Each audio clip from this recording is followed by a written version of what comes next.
বিছানার সাথে লেপ্টে আছে দুই নরনারী, চুল পরিমাণেও ফাঁক নেই একে অন্যের মাঝে। কেউ একজন রমণীর মাঝে প্রেমের সুদাপানে মগ্ন, কিন্তু অপরজন না, তার মাঝে অনুভূতির কোনো রেশমাত্র নেই। সেই ঠোঁটে ঠোঁট চেপে কান্না আটকানোই লিপ্ত।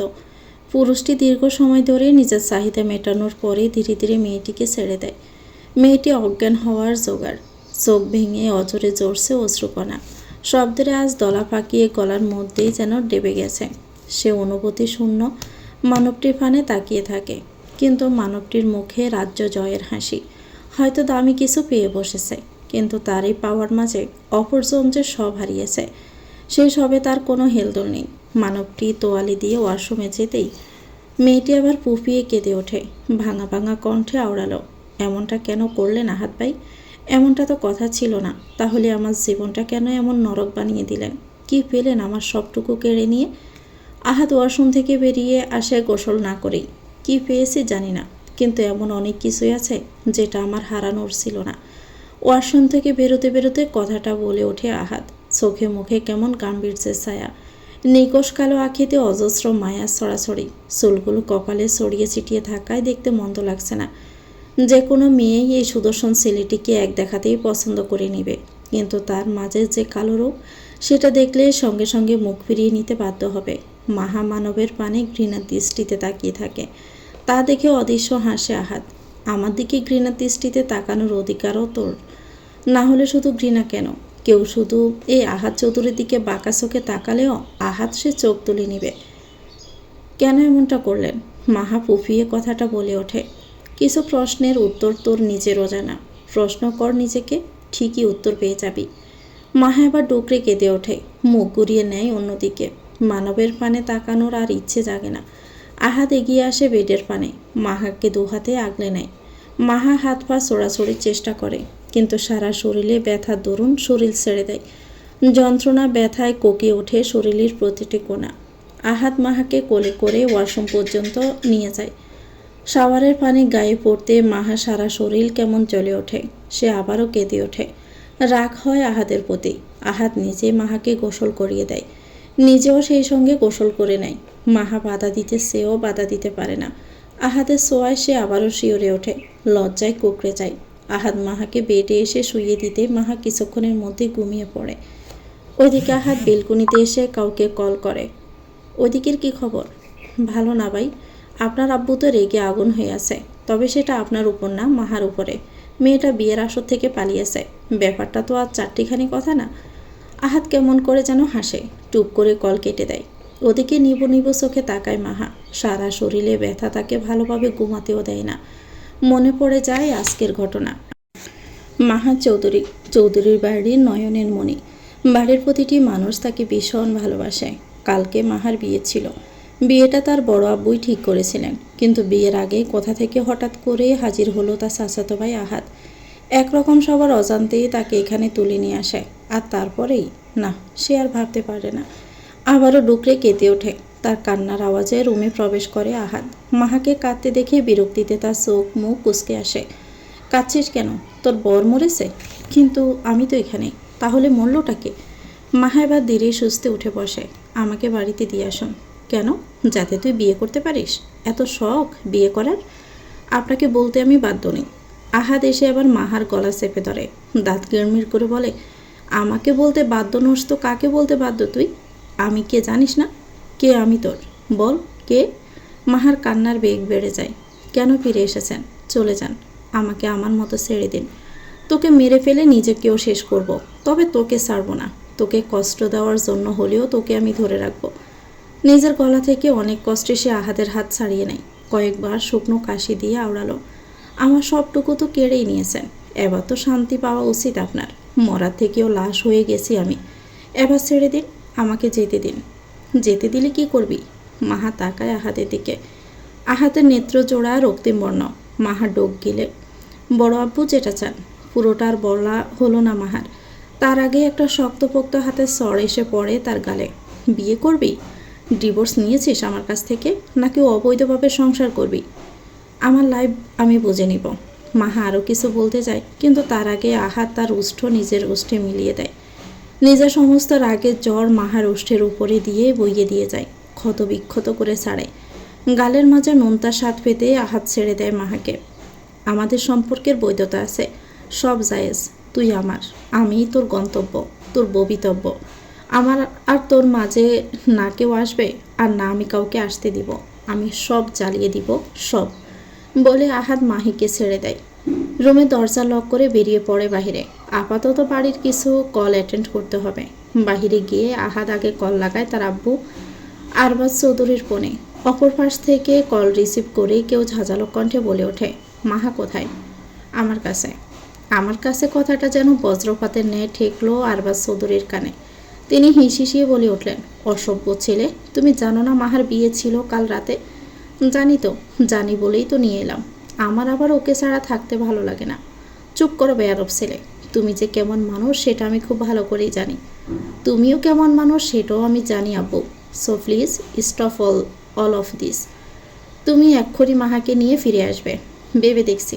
আহাত, আরবাজ চৌধুরী আবার হুঙ্কার ছাড়লেন, সব কিছুর একটা সীমা থাকে, তুমি সেই সীমা লঙ্ঘন করো না। আমি অন্যের সীমা লঙ্ঘন করি না আব্বু, আর নিজের সীমার মাঝেও কাউকে আসতে দেই না। আমার জিনিসে কেউ চোখ তুলে দেখবে সেটাও আমি সহ্য করব না আব্বু। জিনিস?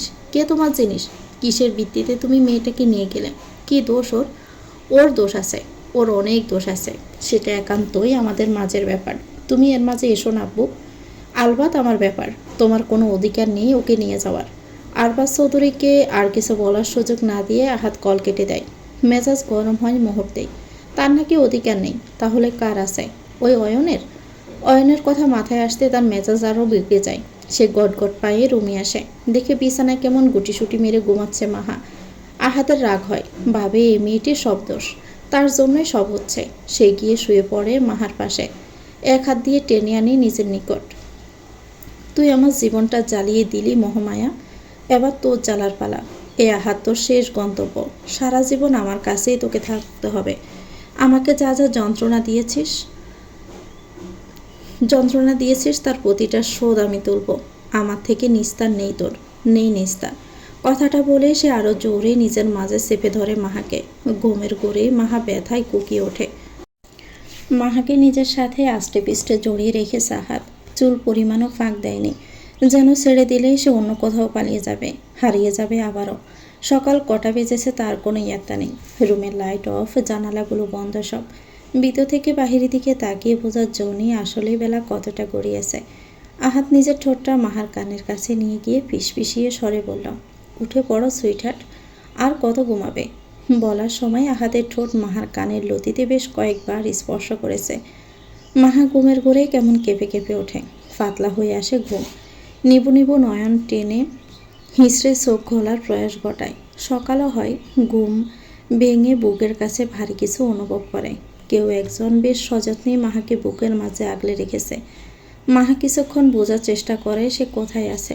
মস্তিষ্ক সচল হতেই সে একরকম লাফ দিয়ে উঠে বসতে চায়, কিন্তু আহাদের বাহু বন্ধনীতে আটকে থাকার দরুন সে কোনো সুবিধাই করে উঠতে পারে না। আস্তে সুইটহার্ট, আস্তে। আমিই তো। মাহা এবার আহাদের পানে তাকালো। বুকটা কেমন মোচড় দিয়ে ওঠে। আহাদের ওই চোখের পানে তাকিয়ে ডুব দেয় অতীতে। মাহা তখন সবে এইচএসসি ছাত্রী, পরের বছরে ইউনিভার্সিটিতে তার পা পড়বে। সেই নিয়ে তার খুশির কোনো শেষ নেই। ওদিকে মনে তখন সদ্য জন্ম দেওয়া অনুভূতি উকিবুকি দিচ্ছে, গভীর অনুরাগের ছোঁয়ায় টালমাটাল করে দিচ্ছে হৃদয়খানি। হৃদয়ের সদ্য ফোটা ভালোবাসার আরেক নাম ছিল আহাদ। মানুষটিকে সে কখন কিভাবে যেন মন দিয়ে বসেছে সে নিজেও জানত না।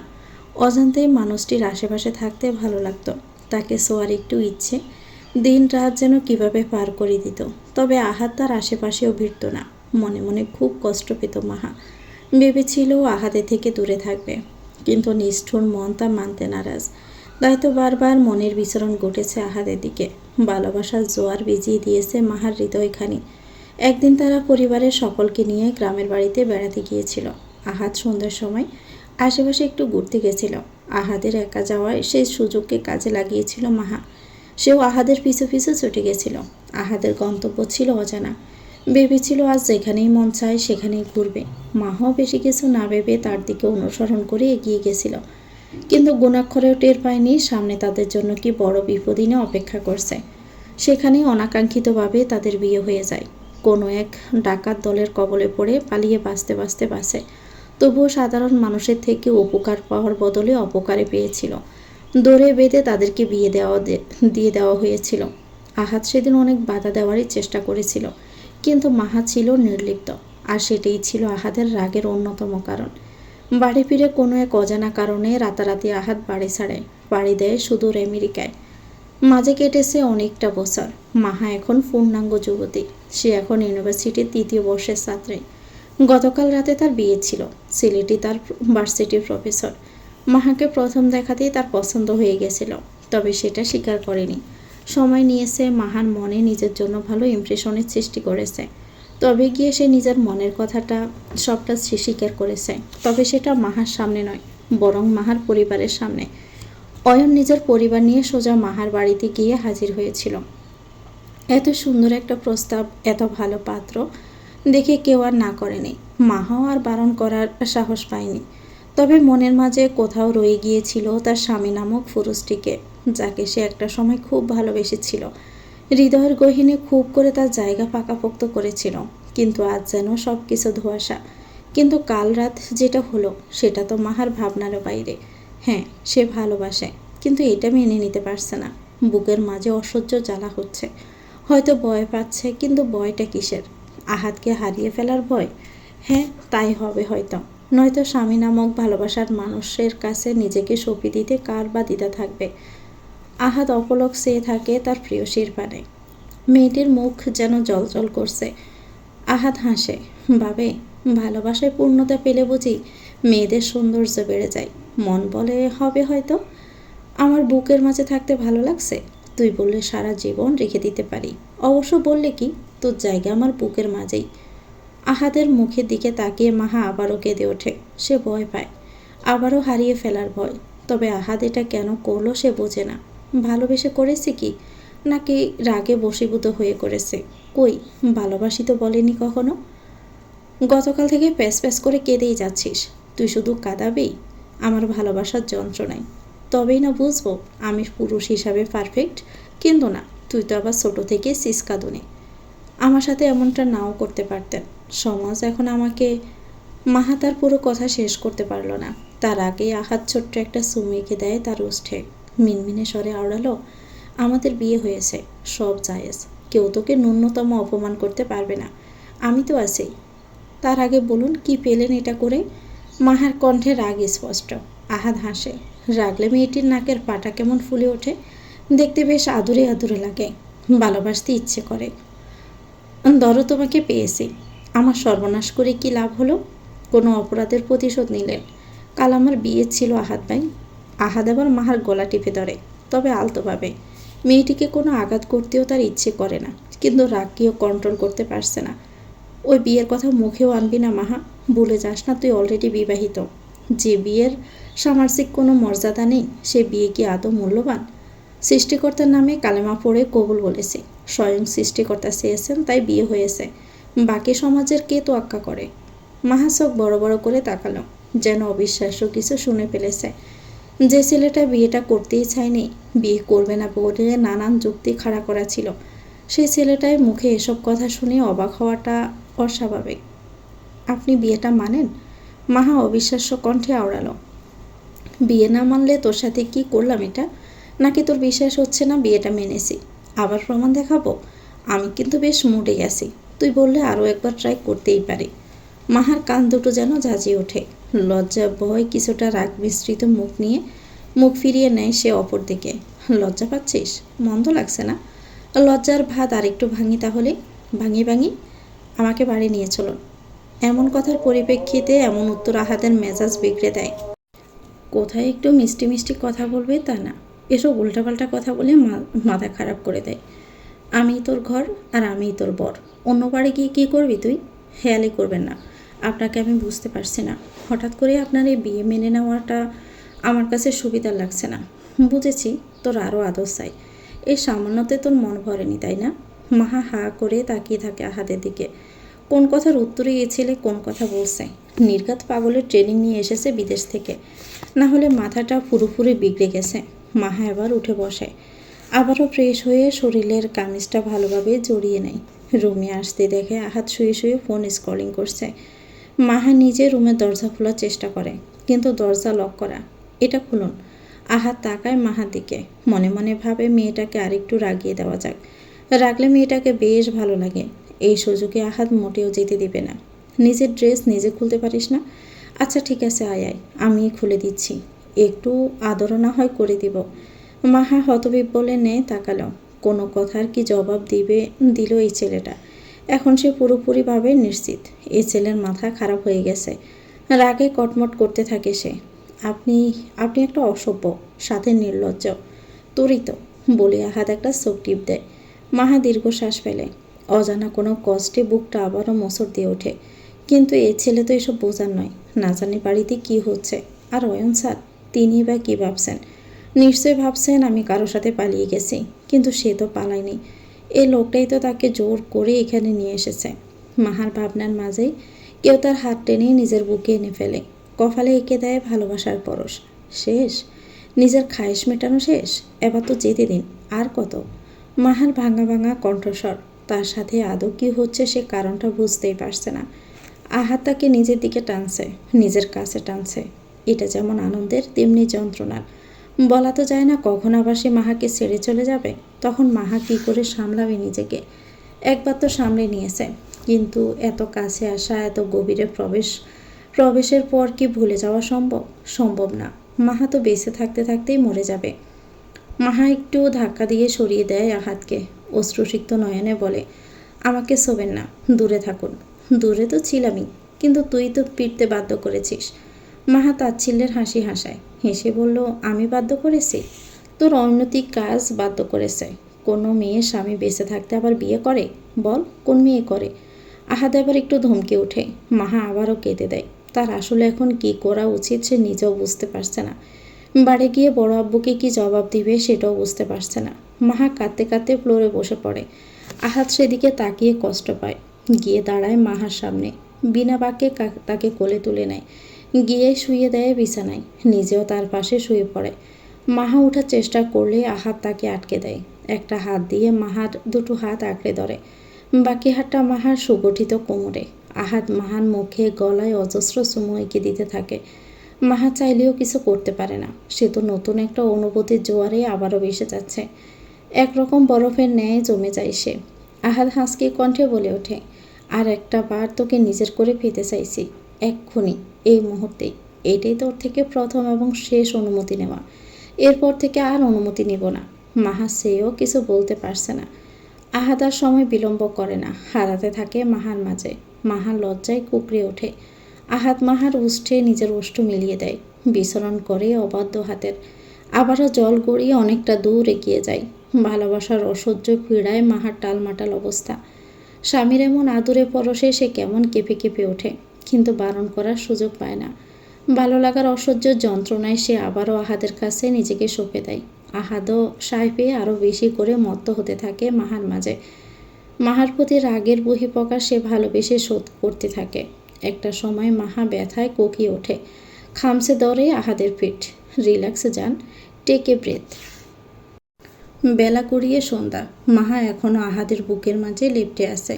আহাদ পরম আবেশে মাহার মাথায় হাত বুলিয়ে দিচ্ছে। আদুরে পরশে মাহা শান্তিতে ঘুম দিচ্ছে। আর কত ঘুমাবি? এবার তো ফিরতে হবে মাহা, উঠে পড়। নিবু নিবু নয়নে চোখ খোলে মাহা। ফিরেই দেখতে পায় আহাদের সুদর্শন মুখটি।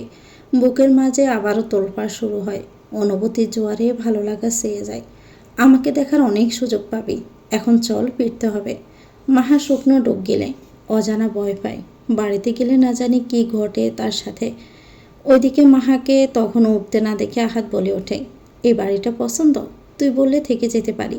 মাহা চুপচাপ উঠে পড়ে, শরীরের ব্যথাকে আপাতত সম্পূর্ণ অগ্রাহ্য করে।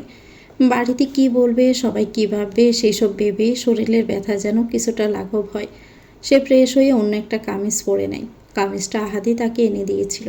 কোথা থেকে কিভাবে এনেছিল সেটা মাহা জানে না। প্রশ্ন করার ইচ্ছেও হয়নি। আপাতত বাড়ির জ্বরকে প্রতিহত করতে হবে। মাহা রেডি হয়ে বার হয়ে দেখে আহাদ রুমে চেঞ্জ করে নিয়েছে। মাহাকে দেখে আহাদ বলে ওঠে, ফরনের জামাগুলো এখানেই রেখে দে, একটা সময় এসে আমি নিয়ে যাব। মাহা শুধু হ্যাঁ সূচক মাথা নাড়ায়। আহাদ তার কাছে গিয়ে মাহাকে বুকের মাঝে জড়িয়ে নেয়। তবে মাহা নির্লিপ্ত, সেও সায় দিতে চায়, কিন্তু মনের কাছে অজানা ভয়ে আবারও নিজেকে দমিয়ে নেয়। ওখানে গিয়ে তুই একটাও কথা বলবি না, যা বলা সব আমি বলবো, কেমন? মাহা এবারেও হ্যাঁসূচক মাথা নাড়ে। আহাদ বিষয়টা খেয়াল করলেও আর ঘাটে না, মাহাকে নিয়ে বেরিয়ে পড়ে। যথারীতি 1 ঘন্টার ব্যবধানে তারা চৌধুরী নিবাসে পৌঁছে যায়। আহাদ দৃঢ় পায়ে হাঁটে, মাহাকে সুযোগ দেয় তার কদমে কদম মেলাতে। মেয়েটি কেমন অসুস্থ হয়ে পড়েছে, প্রথমবার ভালোবাসার এমন পীড়া হয়তো নিতে পারেনি। তবে আহাদের মনে তার জন্য অনুতাপ নেই, সে তার ভালোবাসায় সিলমোহর দিয়েছে, নিজের করে পেয়েছে মেয়েটাকে। এবার খুব যত্নে আগলে রাখবে, ঠিক তার বুকের মাঝে। অন্দরমহলে প্রবেশ করতে তারা সকলেই গভীর দৃষ্টির সম্মুখীন হয়। হেনা বেগম ছুটে আসেন মেয়েকে মারতে, কিন্তু তার আগে আহাদ সে হাত ধরে ফেলে। মাহা ওদিকে ভয়ে কুকড়ে গিয়ে আহাদের টি শার্ট খামছে ধরেছে। হেনা বেগম ঝামটা মেরে আহাদের হাত ছাড়িয়ে নেন, রাগে রিরি করতে থাকে। বেহায়া মেয়ে, এই শিক্ষা দিয়েছি আমি তোকে? কাল বিয়ের আসর ছেড়ে পালিয়ে গেলি, একবারও আমাদের সম্মানের কথা ভাবলি না। মাহা চুপ করে আছে, আহাদ তাকে চুপ করে থাকতে বলেছে। সে অপেক্ষা করছে লোকটা কী বলবে সেই জন্য। সোফায় বসে এতক্ষণ বাড়ির 2 কর্তা আরবাজ চৌধুরী আর আসাদ চৌধুরী সবটা দেখছিলেন। কালকের অপমানের চোটে এখনও দুজনের মুখ থেকে কোনো কথা বার হচ্ছে না। বারবার অয়নের বাড়ির লোকের কটু কথাগুলো কানে বাড়ি মারছে। তাছাড়া আত্মীয় স্বজনের কথা তো ফ্রি। হেনা বেগম আরও রেগে গেলেন। ওদিকে আরবাজ সাহেব কথা না বললেও ওনার নজর আহাদের উপর নিবদ্ধ। আহাদের ঠোঁটের কোণে কেমন রহস্যময় হাসি। আরবাজ চৌধুরী আবার বেজায় চটলেন, উঠে গিয়ে ছেলেকে সরাসরি প্রশ্ন করলেন, মাহাকে কোথায় নিয়ে গিয়েছিলে তুমি? বলো, কোথায় নিয়ে গিয়েছিলে? আরবাজ চৌধুরীর কথায় ড্রয়িং রুমে যেন ছোটোখাটো বাস পড়ল। আকশা বেগম এতক্ষণ দাঁড়িয়ে দাঁড়িয়ে তামাশা দেখলেও এখন বেজায় রেগে গেলেন। ছেলের সম্পর্কে এমন কথা ওনার পছন্দই হলো না। তুমি এসব কী বলছো? আমার ছেলে কেন মাহাকে নিয়ে যাবে? সেটা তোমার ছেলেকেই জিজ্ঞেস করো, সেই স্বীকার করেছে সবটা, যে মাহা তার সাথেই আছে। আরবাজ চৌধুরীর কথায় মাহা এবার আরও ভয় পেয়ে যায়। নিজের মাকে সে মানিয়ে নিল, বড় মাকে মানাবে কী করে? এ বাড়ির মধ্যে এই মহিলাই তাকে পছন্দ করে না। তার কারণটা অবশ্য মাহার জানা নেই। তবে আহাদের আশেপাশে মাহাকে দেখলেই ভদ্রমহিলা রেগে যান। আজকেও যেমন আহাদের টি শার্ট খামছে ধরায় আকশা বেগম কেমন গরম চোখে তাকিয়েছিলেন মাহার দিকে। তোর আব্বু কি বলছে আহাদ? মাহা তোর সাথে ছিল? আহাদের সহজ স্বীকারোক্তি, হ্যাঁ। আহাদের এই ছোট্ট কথাটা যেন ড্রয়িং রুমে ছোটোখাটো একটা মিসাইল ছড়ালো। সবাই হতবম্বের ন্যায় তাকিয়ে রইল। আরবাজ চৌধুরী আবার রেগে মেগে বললেন, নিয়ে গেলে কেন? জানো না কাল ওর বিয়ে ছিল? আত্মীয় স্বজন সবাই থুতু দিচ্ছে। সবাই তো সকাল হতে হতেই চলে গেছে। এই মুখ মানুষের সামনে কিভাবে দেখাবো ভাবতে পারছ? তোমরা আত্মীয় স্বজন নিয়ে পড়ে আছো, আর তোমাদের মেয়ে যে কিডন্যাপ হয়ে গেছিল সেই খেয়াল আছে? আহাদের কথায় সবাই চমকায়, এমনকি মাহা নিজেও অবাক হয়। আহাদ সাজিয়ে কিডন্যাপের একটা স্টোরি ক্রিয়েট করে, সেটাই সবাইকে শোনায়। মুহূর্তেই সবার রাগে রাগে মুখ কেমন নরম ঠেকে।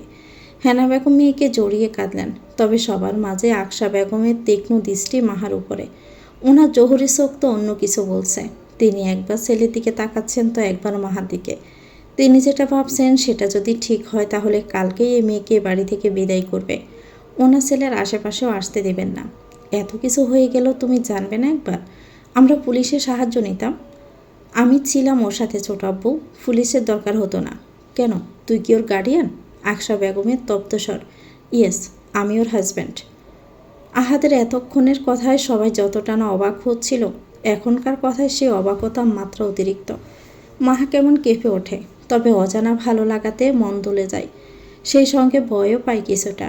আকশা বেগমের দিকে তাকাতেই দেখে তিনিও মাহার দিকে চেয়ে আছেন। আকশা বেগমের এমন চাহনিতে ভরকে যায় মাহা। এসব তুমি কি বলছো? মাথা খারাপ হয়ে গেছে তোমার? মাহা রুমে যা। আহাদ মাহার উদ্দেশ্যে কথাটা বলে। সবাই আহাদের পানে চেয়ে থাকে। মাহা শরীরটা ভালো লাগছে না বলে সে চলে যায় রুমে। তবে আহাদের কথায় তার ভিতরটা কেমন প্রশান্তিতে ভরে যায়।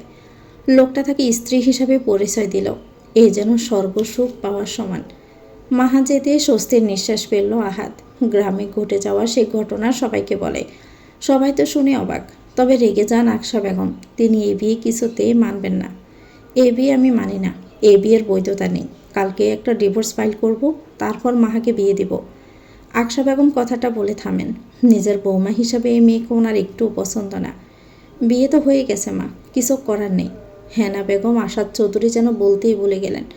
দুজন শুধু একে অন্যের মুখ চেয়ে রইলেন। তবে হিসিয়ে উঠলেন আকশা বেগম। মেয়েটার বিয়ে ছিল কাল। মেয়েটা অয়নকে পছন্দ করে। তুমি মাঝে চলে এসে নিজেকে স্বামী দামি করলে তো আর হবে না বাবা।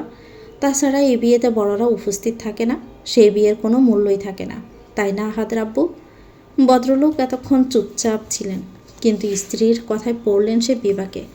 ছেলেকে যে তলে তলে কাণ্ড করে রেখেছিলেন তিনি তো জানতেনই না। দেখো, বিয়েতে আমরা কেউ উপস্থিত ছিলাম না। তোমরা যদি চাও তাহলে আমরা ধুমধাম করে তোমাদের বিয়ে দিব। কি বলো আসাদ? বড় ভাইয়ের কথায় আসাদ চৌধুরীও সায় মেলালেন। খুশি হলো আহাদ হেনা বেগম। মেয়েটা নিজের বাড়িতেই থাকবে, এর থেকে খুশির আর কি হতে পারে? তবে মনে মনে পুষলেন আকশা বেগম। তবে এখন কিছু বললেন না। সময় থাকতেই তিনি বোমা ফাটাবেন। শরীরে অসহ্য ব্যথা যন্ত্রণার প্রহরে রুমে গিয়েই চেনা চেনা নরম বিছানায় গা এলিয়ে দেয় মাহা। সবে সবে চোখে ঘুম নামছিল, কিন্তু সেটা বোধহয় কারো সহ্য হলো না। তাই তো হুড়মুড়িয়ে রুমে প্রবেশ করলো তাই ভাই বোনেরা। তারা সবাই রুমেই ছিল, নিচে যেতে দেওয়া হয়নি তাদের। আত্মীয়দের কূটনৈতিক কথার মাঝে তাদের আলাদাই রাখা হয়েছিল। তবে আহাদের সাথে মাহার বিয়ে হয়েছে সেটা তারা নিচে শুনে এসেছে, শুনে মাহার কাছে চলে এসেছে। তবে মাহাকে ক্লান্ত দেখে কেউ আর প্রশ্ন না করেই চলে গেছে। পরে এ নিয়ে কথা বলা যাবে বলে বেশি ঘাটালো না তারা। তবে যাওয়ার আগে মিসা মন খারাপ করে বলে যায়, আমাকে অন্তত ভাইয়ার সাথে তো বিয়ে সত্যিটা জানাতে পারতিস। এমন কথার প্রতি উত্তরে মাহা কোনো উত্তর দিতে পারেনি। মাহাকে নির্সব দেখে মিসা আর ঘাটে না। তবে মেয়েটির সাথে সে পরে কথা বলে নেবে। তারা যেতে মাহার রুমে প্রবেশ করলেন আকশা বেগম। আকশা বেগমকে এখানে দেখে মাহার ঘুম ছুটে যায়। এ বাড়িতে সে সকলের নয়নের মণি হলেও এই একটা মানুষই তাকে পছন্দ করে না। আমার সর্বনাশ করে দিব্যি তো ঘুমাচ্ছিস তুই। আকশা বেগমের কথায় মাহা তাড়াতাড়ি বেড থেকে নেমে দাঁড়ায়। কিছু বলবে বড় মা? আমার ছেলে থেকে দূরে থাক মাহা, না হলে তোর জন্য সেটা ভালো হবে না। উনি তো সবটাই বললেন বড় মা। আমাদের বিয়ে। চুপ। বিয়ের কথা আরেকবার মুখে আনলে তোর মুখ আমি ভেঙে দিব। এই বিয়ে আমি মানি না। কাল তোর বড় আপু জিজ্ঞেস করলে বলবি তুই এই বিয়ে থেকে বেরিয়ে আসতে চাস। কিন্তু উনি, তোকে আমি বৌমা হিসাবে মানি না। আমার ছেলের সাথে তো যায়ও না। শুধু সুন্দর হলেই হয় না। আমার ছেলের জন্য আমি স্ট্যান্ডার্ড মেয়ে আনবো, আর সেটা আমার ভাইয়ের মেয়ে। তাই তুই দূরে যা, না হলে আমি এই সংসারে আগুন লাগিয়ে চলে যাব। ভেঙে দিব এই সংসার। সেটা নিশ্চয় ভালো দেখাবে না।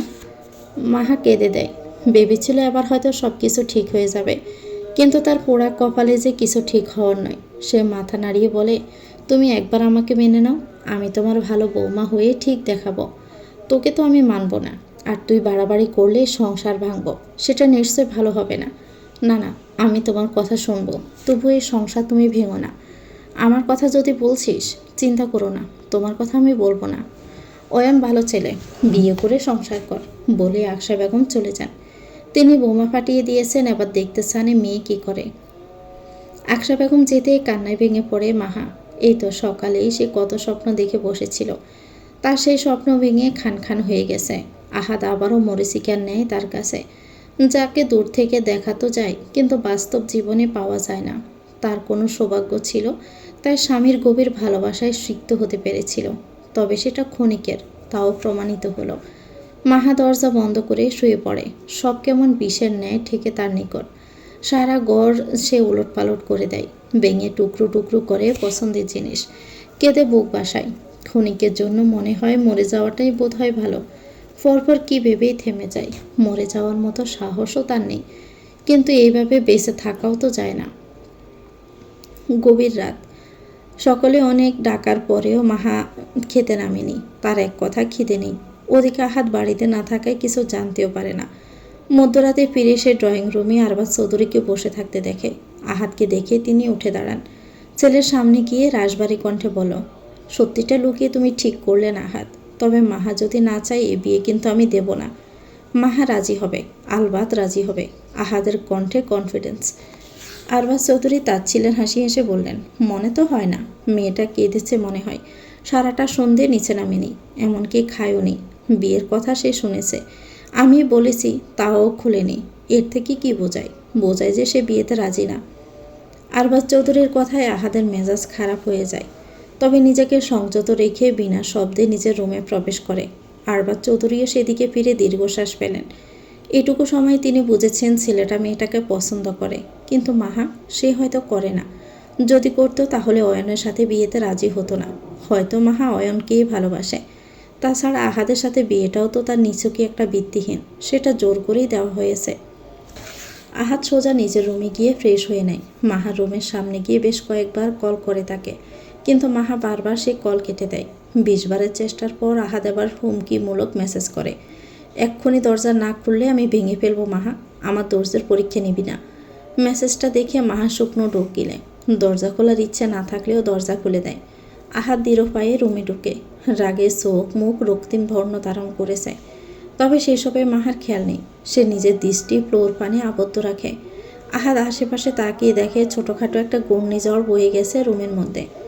মাহা একরকম তাণ্ডব চালিয়েছে রুম জুড়ে। আহাদ দরজা লক করে মাহার সামনে দাঁড়ালো। মাহা থুতনি ধরে উপরের দিকে তোলে মুখটা। কেঁদে কেঁদে মেয়েটার চোখ মুখের অবস্থা খুবই খারাপ। আহাদের বুকটা বুঝি ধপ করে ওঠে। অজানার শঙ্কায় কেঁপে ওঠে সর্বাঙ্গ। কি হয়েছে জান, আমাকে বল, কষ্ট হচ্ছে তোর? ঘরের এই অবস্থা কেন করেছিস? মাহা কোনো উত্তর দিল না।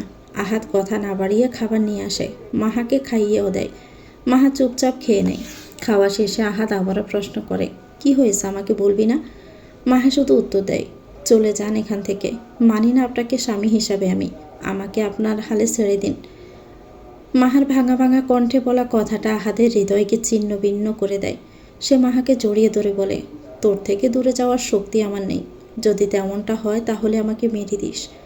মাহা ধাক্কা দিয়ে সরিয়ে দেয় আহাদকে। যেটা চেয়েছিলেন সেটা তো পেয়েই গেছেন, আমাকে ভোগ করেছেন, তাহলে আর কি চাই? কথাটা কিছুটা চেঁচিয়ে বলল মাহা।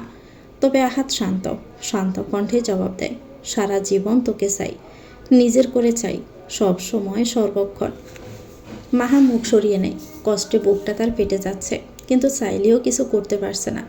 চলে যান, আমাকে আমার মতো থাকতে দিন। আহাদ এবার খেয়ে হারায়। শক্ত করে জড়িয়ে ধরে মাহাকে। মাহা ছাড়ানোর চেষ্টা করেও ছাড়াতে পারে না। আহাদ মাহাকে বিছানায় শুইয়ে দেয়। আজ আমি এখানেই থাকবো, জীবনের বাকিটার সময় আমি তোর সাথেই থাকবো।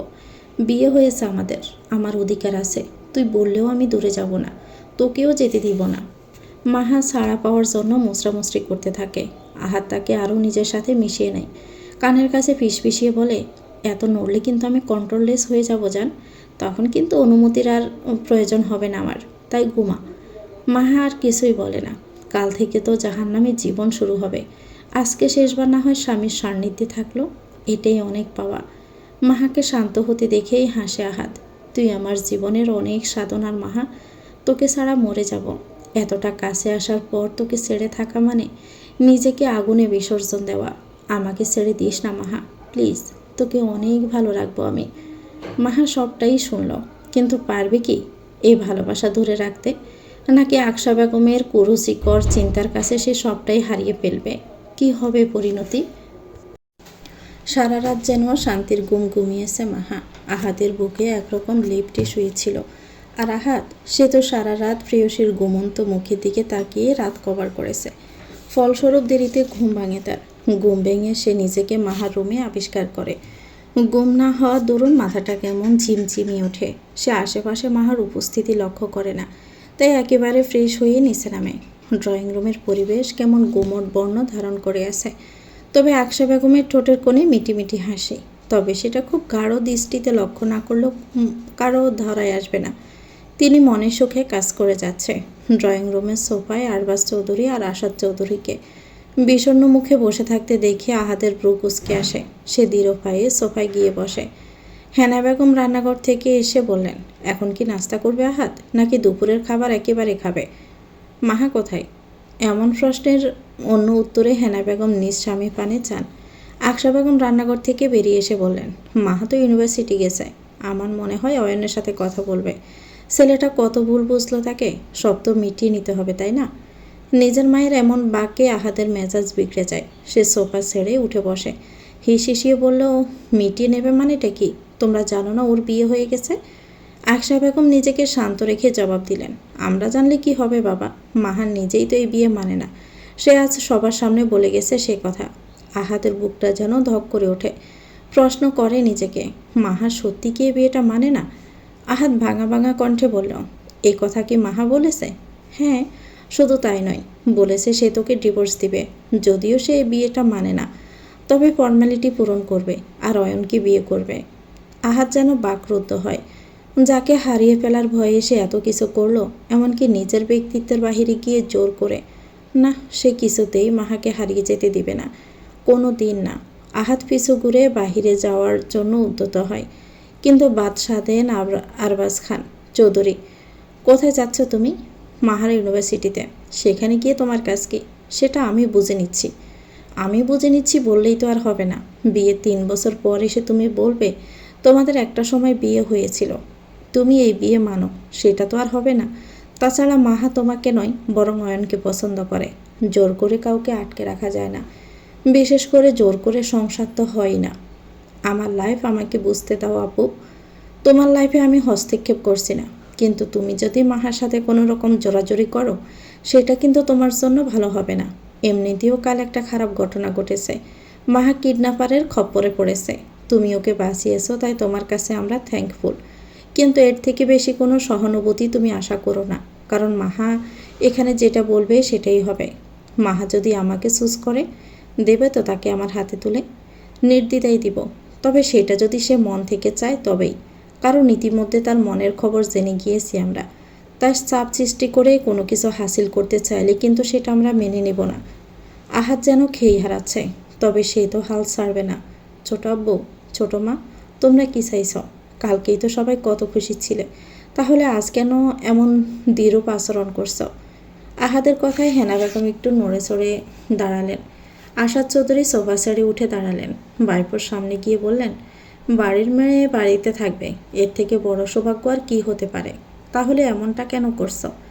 আমরা তো এখনও রাজি আহাত, কিন্তু আমার মেয়েটা যে তোকে চাইছে না। ও একটা মাথা মোটা, বুঝে কম, তাই চাইছে না, কিন্তু মনে মনে ঠিকই আমাকে স্বামী হিসাবে মেনে নিয়ে বসে আছে। আমাদের তো সেটা মনে হয় না। যদি তেমনটাই হতো তাহলে আমরা সকলে যেখানে রাজি সেখানেও নিজে রাজি হয়ে যেত। আহাদের রাগ তরতর করে বাড়ে, মেয়েটির প্রতি তীব্র অভিমান জন্মায়। একটা বার সুযোগ দিলে কি হয়? সে কি মেয়েটাকে অসুখী রাখত, নাকি ভালোবাসে না? যদি ভালোই না বেসে থাকে, তাহলে সম্পর্কের গভীরতায় কেন সে নিজ থেকে আহাতকে কাছে টেনে নিয়েছিল? কেন নিজের মাঝে জড়িয়ে নিয়েছিল? মধুর অনুভূতির নেই? সেটা কি মিথ্যে? হতে পারে না। আহাদ একটুও বিশ্বাস করে না। সে বুঝেছে মাহা তাকে ভালোবাসে, তার প্রমাণও অনেক গভীরে বুঝেছে। তাহলে মুখে কেন দ্বিরূপ কথা? কারণ কি এর? সে কি কাউকে ভয় পাচ্ছে? কিন্তু কাকে? আহাদ নিজ মনে প্রশ্নগুলো করে থামে। মাহার মুখের কথা আর অনুভূতির সবটা কেমন গুলিয়ে যাচ্ছে। হ্যাঁ, এইটা ঠিক, সে প্রথমবার জোর করে মাহাকে কাছে টেনেছিল, কিন্তু পরেরবার মাহা নিজেই সায় দিয়েছিল, অনেকটা গভীরভাবে আহাদকে আঁকড়ে ধরেছিল। নিজে থেকে প্রথমবারের মতো আহাদের কাছে নিজের সর্বস্ব সঁপে দিয়েছিল। তাহলে কেন সে আহাদের সাথে থাকতে চাইছে না? অয়নকে ভালোবাসে বলে? আহাদের কাছে এটা মোটেও বিশ্বাসযোগ্য নয়। আচ্ছা, আমি জোর করছি বলেই কি তার অভিমান হয়েছে? হতেও পারে। যদি তেমনটাই হয়, এই হাত রোজ তার প্রেয়সীর কাছে মাপ চেয়ে নেবে, সহস্রবার নিজের করা অপরাধের কথা স্বীকার করে নেবে, তাও সে মাহাকে ছাড়বে না। মাহাকে তার চাই, চাই মানে চাই। কি ভাবছিস? আশাদ চৌধুরীর কথায় আহাদের ধ্যান ভাঙে। সে ধীমু কণ্ঠে বলল, মাহা হয়তো কোনো কারণে অভিমান করে আছে আমার উপরে। আমি সামলে নেব সবটা। ওকে আমার হাতে তুলে দেওয়ার জন্য তৈরি থেকো। কথাটা বলে আহাদ বেরিয়ে যায়। সকলে তার যাওয়ার পানে তাকিয়ে দীর্ঘশ্বাস ফেলে, কেবলমাত্র আকশা বেগম ব্যতীত। তিনি তো অজানা কোনো কারণে ভয় পাচ্ছেন। এবার না মেয়েটা রাজি হয়ে যায়। না না আকশা, না, এবার মেয়েটাকে আরও কঠিন ডোজ দিতে হবে। ঠিক কথার আড়ালে তাকে দমিয়ে ফেলতে হবে, না হলে যে সব শেষ। ওই মেয়ে এই বাড়ির বউ হিসাবে কিছুতেই থাকবে না। কথাটা মনে মনে উচ্চারণ করে আকশা বেগম রান্নাঘরের পানে চলে গেলেন। জায়ের কঠিন দৃষ্টির অগোচর হলো না হেনা বেগমের কাছে। অবশ্যই দৃষ্টি স্বাভাবিক, কারণ তিনি প্রথম থেকে পৃথাকে এবারের বউ হিসাবে ঠিক করে রেখেছিলেন। এখন অন্য কাউকে মেনে নেওয়া একটু হলেও কঠিন, কিন্তু মেয়েটা তো মাহা, এই বাড়িরই মেয়ে। সেই হিসাবে আকশা বেগম একটু মেনে নেওয়ার চেষ্টা করেও দেখতে পারতেন, কিন্তু না, ওনার এক কথা, এবারের বউ তো পৃথাই হবে। প্রবল বেগে নিজের বাহন ছুটিয়ে এগিয়ে চলছে আহাদ। মাহাকে হাতের কাছে পেলে যে এখন কি করতো সেটা সে নিজেও বুঝে উঠতে পারছে না। মিনিট 10 মাঝে আহাদ মাহার ইউনিভার্সিটিতে পৌঁছে যায়। পৌঁছেই তার প্রথম সাক্ষাৎ হয় নিজের বোন মিশের সাথে। বাইকে এই সময় এভাবে দেখে সে শুকনো ডুব গিলল। ভাইয়া তুমি এখানে? মাহা কোথায়?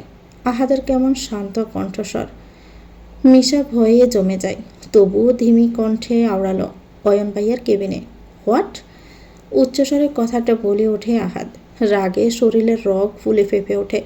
মিশা থরথর করে কাঁপতে থাকে। ক্যাম্পাসে চলতি স্টুডেন্টরা দাঁড়িয়ে যায়। তারা এমনিতেও মাহা আর অয়ন স্যারকে নিয়ে কানাঘোষা করছিল। তার মাঝে তার বাড়ির লোকের এমন চিৎকারে তাদের ভাবনাকে অন্যদিকে নিয়ে যাচ্ছে। যদিও তারা আহাদকে এর আগে কখনো দেখেনি, তবুও উল্টাপাল্টা ভাবতে কতক্ষণ। তারা তো ভেবেই নিয়েছে এই ছেলে মাহার বয়ফ্রেন্ড, তাই তো এতক্ষণ সবাই বেশ রসালো কথা বলা শুরু করে দিয়েছে। কিন্তু সেই সব দিকে আহাদের কোনো খেয়াল নেই। সে তো বনের পানে তপ্ত দৃষ্টিতে তাকিয়ে আছে, যেন চোখ দিয়ে আজ সব কিছু ধ্বংস করে ফেলবে, ভূমিকম্প নামিয়ে দিবে ইউনিভার্সিটির মাঝে।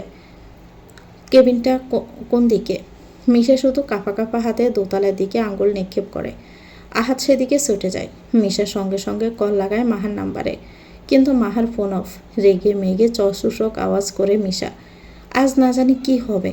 তার ভাইয়া যা রেগে আছে, আজ একটা কুরুক্ষেত্র বাঁধাবেই। কিন্তু সে এটা বোঝে না তার ভাই হঠাৎ করে কেন এমন উদয় হলো। বিয়েটা যদি মেনেই নেয়, বিদেশে যাওয়ার কি দরকার ছিল? আর গেলেও সবাইকে জানিয়ে তো যাবে বিয়ের কথা। কিন্তু না, আহাদ দোতলায় গিয়ে কাউকে জিজ্ঞেস করতেই অয়নের কেবিনের হদিস পেয়ে যায়। কোনো অনুমতি তোয়াক্কা না করে সে হুড়মুড়িয়ে কেবিনে প্রবেশ করে। আর গিয়ে যা দেখে তাতে তার পায়ের নিচ থেকে মাটি সরে যায়। অয়নের দুহাতের বাজে মাহার হাত জোড়া, দৃষ্টি একে অন্যের মাঝে। তবে হঠাৎ করে কেবিনে কেউ প্রবেশ করায় দুজনেই চমকে ওঠে। মাহা অবাক হবে তার আগে আহাদ একটা হ্যাঁচকা টানে তাকে অয়নের থেকে ছাড়িয়ে নিয়ে আসে। মাহা যেন ভূত দেখার মতো চমকায়। বয়ে শুষ্ক উষ্ঠজোড়া তীর করে কাঁপতে থাকে। সে শুকনো ডোক গিলে আহাদের কঠিন দৃষ্টির পানে নিজের দৃষ্টি বজায় রাখতে পারে না। কি হবে এবার? আহাদ কি কোনো কঠোর শাস্তি দিবে? দৃষ্টিতে দৃষ্টি মেলে, হৃদয়ে মেলে হৃদয়, কিন্তু বাহিরে প্রকাশ পায় কি? না, পায় না তো। কারো চোখে অসহ্য যন্ত্রণা, কারো মাঝে হারিয়ে ফেলার বয়ের ক্রোধ। তবে এত কিছুর মাঝে মাহা যেন নিজের সত্তাকেই হারাতে বসেছে। অসহ্য এক যন্ত্রণা মনকে ছিন্ন ভিন্ন করে দিচ্ছে। আপনি ওকে নিজের কাছে কেন টানলেন? ভুলে গেছেন ও আমার হবু বউ? আহাদ আবার তপ্ত চোখে তাকায় অয়নের দিকে, যেন দৃষ্টি দিয়েই প্রশ্ন করে দিবে অয়নকে। ও রিয়েলি আপনার হবু বউ বলে খারাপ লাগছে? আর আপনি যে আমার বউয়ের হাত ধরেছিলেন তার বেলা, সেক্ষেত্রে আমার কি করা উচিত? আপনার ওই হাত কেটে ফেলি? আহাদের কথায় আটকে ওঠে মাহা। ওদিকে অবিশ্বাস্য নজরে তাকায় অয়ন। বউ মানে? অয়নের কণ্ঠে অবাকতার রেশ, কান দুটো যেন ঝাঁঝিয়ে গেল। এমন একটা কঠিন কথা যেন হৃদয়ে তীরের পলার মতো বিঁধল। কিছু সময়ের জন্য স্তব্ধ থাকলো সে। এক্স হবু বরের হাত ধরে দাঁড়িয়েছিলিস, আর তাকে আমাদের সম্পর্কটা বললি না? মাহার দিকে তাকিয়ে কথাটা বলল আহাদ। আহাদের এই আগুন জ্বলা চোখের পানে সে মাহা অনুশোচনায় দগ্ধ হয়। কিন্তু সেও বা কী করবে? আজ ইউনিভার্সিটিতে আসার পর অয়নি তাকে ডেকে পাঠালো। সে তো দেখা করতেই চায়নি, কিন্তু সবটা ক্লিয়ার করে এই বিয়ের জোর থেকে বেরোতে চেয়েছিল। অয়নকে বোঝাতে এসেছিল তাকে বিয়ে করা মাহার পক্ষে সম্ভব না। সে বারবার সেটাই বলছিল, কিন্তু অয়নও বারবার রিকোয়েস্ট করছিল। তাই তো প্রথমবারের মতো সে মাহার হাত ধরেছিল। মাহা অবশ্য ছাড়িয়ে নিতেই গেছিল, কিন্তু তার আগেই সেখানে এসে উপস্থিত হলো আহাদ। এসব আপনি কি বলছেন? আর কেনই বা মিথ্যে সাজাচ্ছেন? দেখুন, আপনার সাথে এই প্রথম আমার সাক্ষাৎ। যদিও আমি আপনার পরিচয় জানি, তবুও নিজের বাড়ির মেয়ে সম্পর্কে এত বড় মিথ্যে কথা বলা কি উচিত? উনি মিথ্যে বলছেন না স্যার, উনি সত্যিই আমার স্বামী। মাহার কথায় আহাদের ঠোঁটের কোণে হাসি ফুটে ওঠে, কিন্তু অয়নের বুকটা ধক করে ওঠে। প্রেয়সীর মুখে এমন কথা তার হৃদয়কে খণ্ড বিখণ্ড করে দেয়। এসব তুমি কি বলছো মাহা? তুমি বিবাহিত?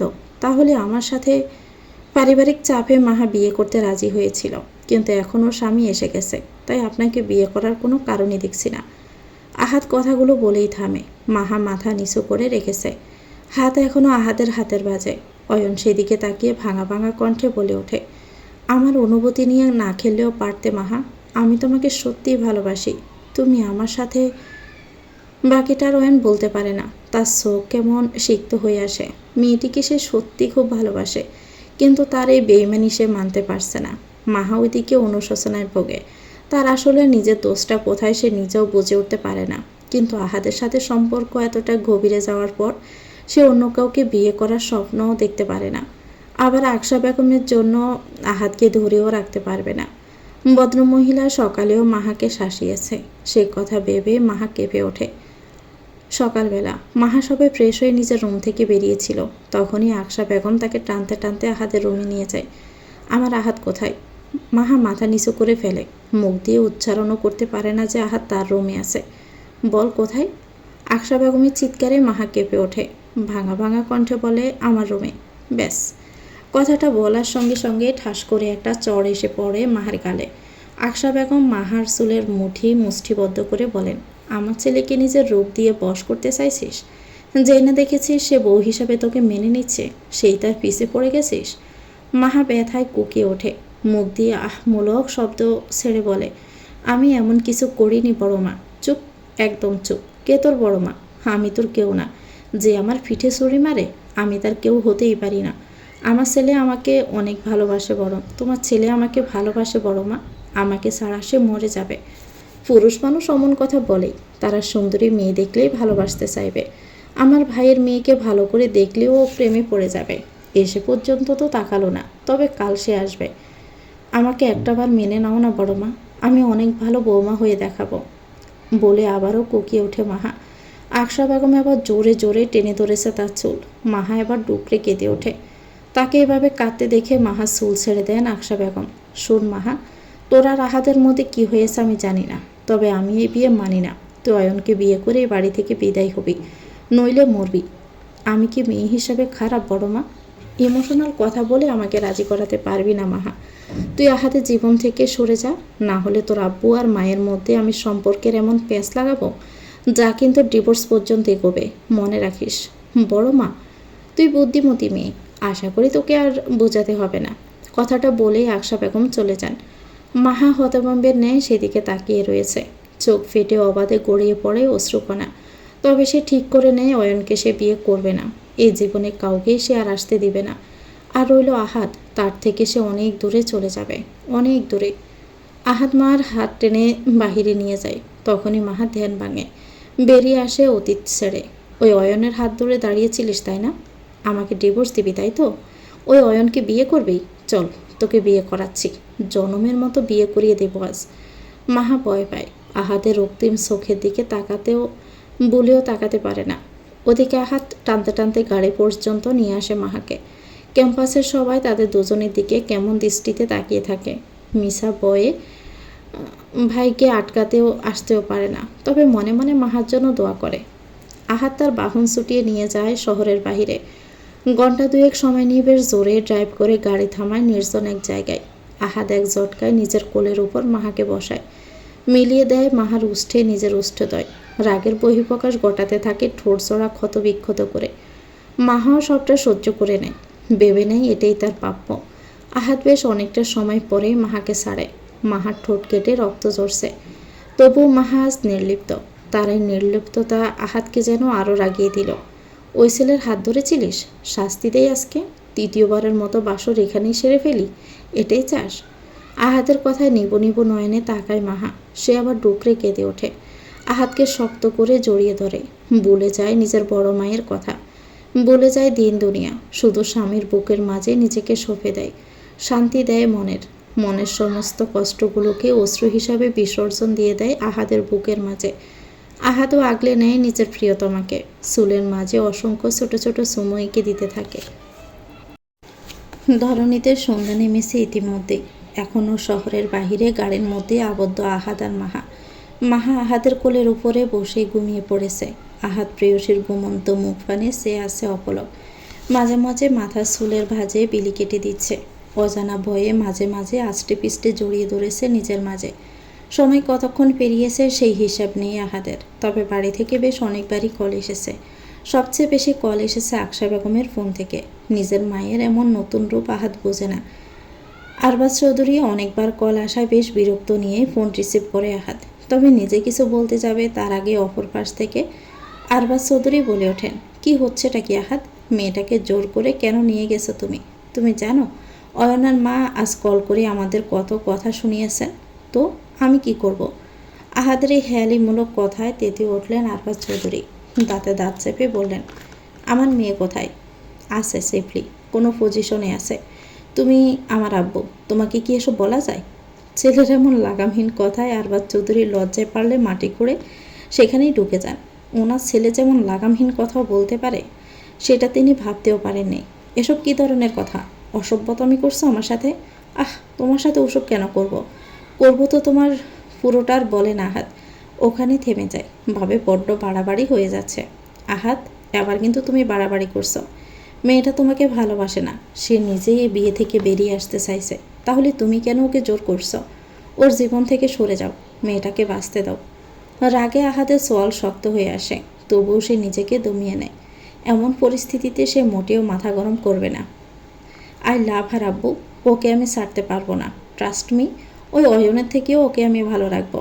ভালোবাসার চাদরে মুড়ে রাখবো তোমাদের মেয়েকে। প্লিজ ওকে আমাকে দিয়ে দাও। আহাদের কণ্ঠ কেমন ভেঙে আসে। আরবাজ চৌধুরী বাকরুদ্ধ হন। ছেলের এমন নরম সুরের পরিপ্রেক্ষিতে কি বলা উচিত তিনি সেটা খুঁজে পেলেন না। মাহাকে নিয়ে ফিরে এসো, সে যদি তোমার সাথে থাকতে চায় তবেই আমরা এগোতে পারবো। দেখো, আহাত জোর করে কিছু হয় না। লেবু যত চিপবে সে তত বেশি তেতো হবে। সম্পর্ক ঠিক তেমন। জীবনও তোমার একার নয়, এখানে মাহাও জড়িত। ওর চাওয়া পাওয়াও তো জরুরি, তাই না? শি লাভস মি আব্বু, এটা আমি বিশ্বাস করি। তোমার বিশ্বাস আর বাস্তবতা তো ভিন্ন হতে পারে, তাই না? যদি সে তোমাকে ভালোই বাসত তাহলে কেন এই সম্পর্ক থেকে বেরিয়ে আসতে চাইবে বলো? আহাত টুট শব্দে কল কেটে দেয়। তার এসব শুনতে একটুও ভালো লাগছে না। মাথাটা যন্ত্রণায় ফেটে যাচ্ছে। কোলে থাকা মাহাকে আরও আষ্টে পিষ্টে জড়িয়ে ধরে সে। কেন দূরে যেতে চাইছিস? আবার কেনই বা এমন বিহেভ করছিস? কি চাইছিস তুই? আমি তোকে বুঝতে পারছি না মাহা, একটুও বুঝতে পারছি না। তবে এই বোঝা না বোঝার মাঝেও আমি তোকে কতটা ভালোবাসি। আমি তোকে মোটেও ছাড়ব না। তোর অস্তিত্বে আমি নিজেকে মিশিয়ে নিয়েছি। কি করে আলাদা করি নিজেকে? আমি মরে যাব মাহা, সত্যি বলছি, আমি মরেই যাব। মাহা সবটাই শুনে। ফোনের রিংটনে তার ঘুম হালকা হয়ে এসেছিল। আহাদের কথা শুনে তার খুব কষ্ট হচ্ছে। ইচ্ছে করে এভাবে সময়কে থামিয়ে দিতে, কিংবা আহাদকে নিয়ে দূরে কোথাও চলে যেতে। কিন্তু তার বড় মা এই নিকৃষ্ট ভাবনার কাছে তার ভালোবাসার জোরও বুঝে ফিকে হয়ে গেছে। সে বড়ই দুর্বল হয়ে পড়েছে। এর মাঝেই সে না পারছে আহাদকে দূরে সরিয়ে দিতে, আর না পারছে তাকে নিজের সাথে বেঁধে নিতে। এর থেকে মৃত্যু বুঝে কম কষ্টের ছিল। মাহার চোখ বেয়ে অশ্রুরা ঝরে পড়ে অবাধে। আহাদের শার্ট ভিজে যায় তাতে। বুকের কাছে ভেজা কিছু অনুভব হতে আহাদ ভাবনা থেকে বেরিয়ে আসে।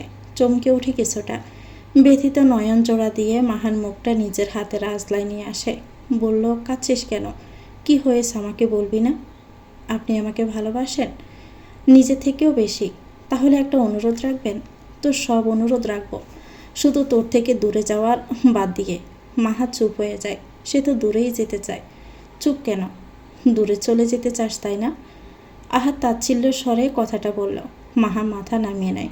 আহাদ আবারও বলে, আমরা আমাদের সম্পর্ককে অনেকটা দূর এগিয়ে নিয়ে গেছি মাহা।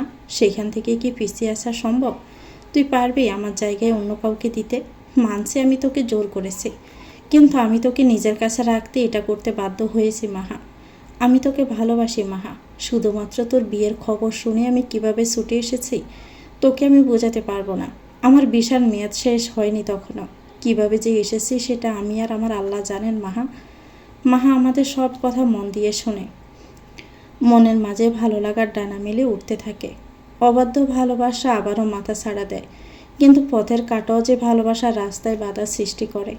তোকে আমি খুব ভালো রাখবো, শুধু একটা বার আমার হাতটা ধর, একটা বার আমার কাছে থেকে যা প্লিজ, বলে আহাদ মাহাকে আবারও নিজের মাঝে জড়িয়ে নেয়। মাহা চুপচাপ আহাদের হৃদস্পন্দন শুনতে থাকে। তোকে অনেক কিছুই বলার আছে মাহা, কিন্তু এখন বলবো না, পরে একটা সময় বলবো। আমার মনের গহীনে থাকা তোর জন্য ভালোবাসার উৎসের কথা বলবো। আপনি অপাত্রে নিজের ভালোবাসা দান করছেন। আপনার ভালোবাসা বোঝার বইবার মতো ক্ষমতা আমার নেই। ভালোবাসার বোঝা বওয়ার দরকার নেই, আমার বোঝা বইলেই হবে। আহাদের এমন কথায় কান দুটো জাজিয়ে ওঠে। মনে মনেই বলল, অসভ্য একটা। আহাদ টুপ করে মাহার ঠোঁটে একটা চুমু খায়। মাহা এমন কাজে বেশ হতভম্ব হয়। ভাবে বিদেশ থেকে এসে লোকটার কি ভালোবাসা উতলে পড়ছে নাকি? কথায় কথায় শুধু তার রোমান্স। এর জন্য মাহার হৃদয়কে সামলাতে যে কত কসরত পোহাতে হচ্ছে সেটা কি এ ছেলে বোঝে? বোঝে না। অসভ্য বলছিস তো? বল বল, আমি তোর কাছে অসভ্য হতেই পারি, তাতে আমার কোনো অসুবিধা নেই। বউয়ের কাছে সব পুরুষ মানুষই অসভ্য হয়। অসভ্য না হলে রোমান্স যে হবে না। তুই শুধু এনজয় করিস, আমার ভালোবাসার আদর যন্ত্রণা সবটাই চুপচাপ সহ্য করে নিস। আবার মুখে বলিস এই বিয়ে মানিস না। ওই জন্যই কবিরা বলে গেছেন, মেয়েদের মন বোঝা বড় দায়। তাদের মনে এক আর মুখে আরেক। তবে আমি তোর মনের অবস্থা বুঝে নিয়েছি, তাই তো একটা ডেসপারেট তোকে ভালোবাসার জন্য, নিজের মাঝে বারবার তোকে সিক্ত করার জন্য।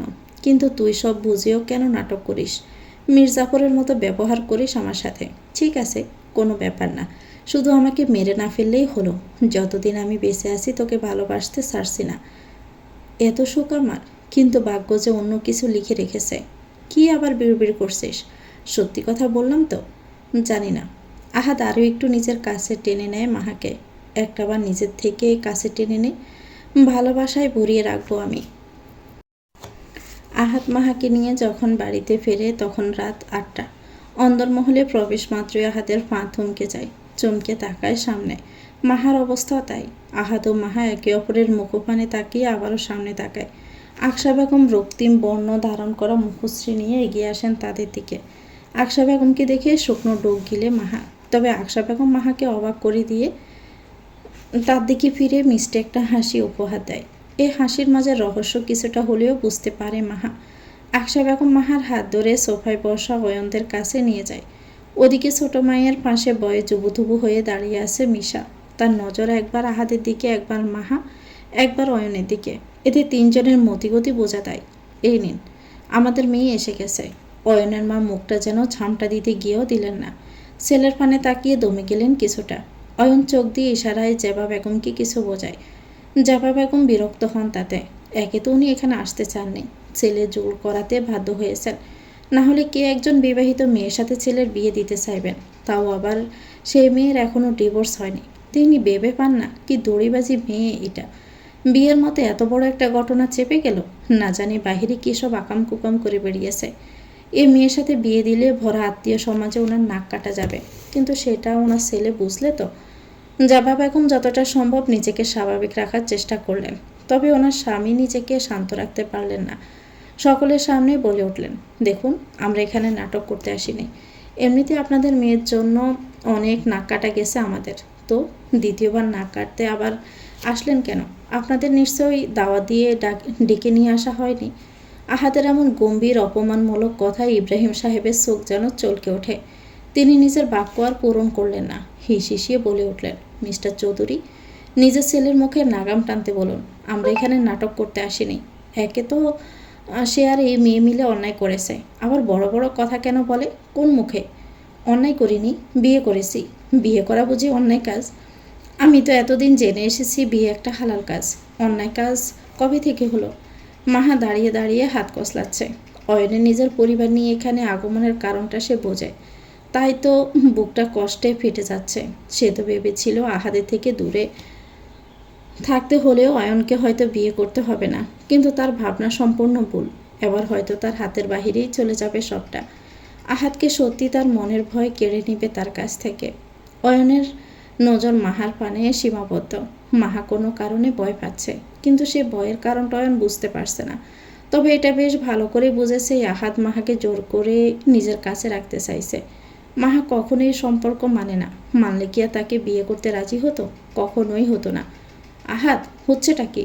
আরবাজ চৌধুরীর উচ্চস্বরে বলা কথাটাই সকলের ধ্যান ভাঙে যেন। কিন্তু আহাদ নির্লিপ্ত। সে বিয়েটা করে অন্যায় করেনি। যদি করে থাকে তাহলে করেছে মাহার কাছে, জোর করে তাকে নিজের কাছে টেনে অন্যায় করেছে। আর কোনো অন্যায় নেই তার। ওনারা আমাদের বাড়িতে কেন এসেছেন? আমি ডেকেছি তাই। আশাদ চৌধুরীর কথায় মাহা আহাদ দুজনেই ভীষণ অবাক হয়। মাহা সিক্ত নয়নে তার আব্বুর পানে চায়। বুকের মধ্যে অসহ্য বেদনারা দলা পাকানো শুরু করে। তবু নিজেকে শান্ত রেখে আবারও নিজের নজর ফ্লোর পানে আবদ্ধ করে। তবে বুকের মাঝে যে জ্বর চলছে সেই খোঁজ কি কেউ রাখে? তুমি ডেকেছ, কিন্তু কেন? আহাদের কণ্ঠে অবিশ্বাসের রেশ। দেখ আহাদ, ভুল তো একটা হয়ে গেছে, আর মাহাও তোর সাথে সংসার করতে চায় না। আর এটা একটা অ্যাক্সিডেন্ট, তোদের হাতেও কিছু ছিল না, তাই কি? আহাদের কণ্ঠে যেন পূর্বের থেকেও দ্বিগুণ তেজ ফিরে আসে। বলো, তাই কি? সেজন্যই আমার থেকে কেড়ে নিয়েই অয়নের জীবন সাজাতে চাইছো? বলো। আহাদের কথায় অয়নের রাগ মাথা ছাড়া দিলেও সে চুপচাপ সবটা সয়ে নেয়। সে মাহাকে ভালোবাসে, তাছাড়া সবটা সে যখন শুনেছে তখন আর তার কোনো আপত্তি নেই, বরং সে মাহার পাশে থাকতে চায়। মাহা তো বিয়েটা মানে না, তাহলে সে কেন মেয়েটিকে কষ্ট দিবে? আর এই আহাদের কথাই বা কেন শুনবে? একটুও শুনবে না, তার মাহাকে চায়। আহাদ নিজের সহবত বলে যেও না, সম্পর্কে উনি তোমার চাচা হন, ওনার সাথে গলা নামিয়ে কথা বলো। সম্পর্ক উনি আমার শ্বশুরও হন, ওনাকে সেটা মনে করিয়ে দাও আব্বু।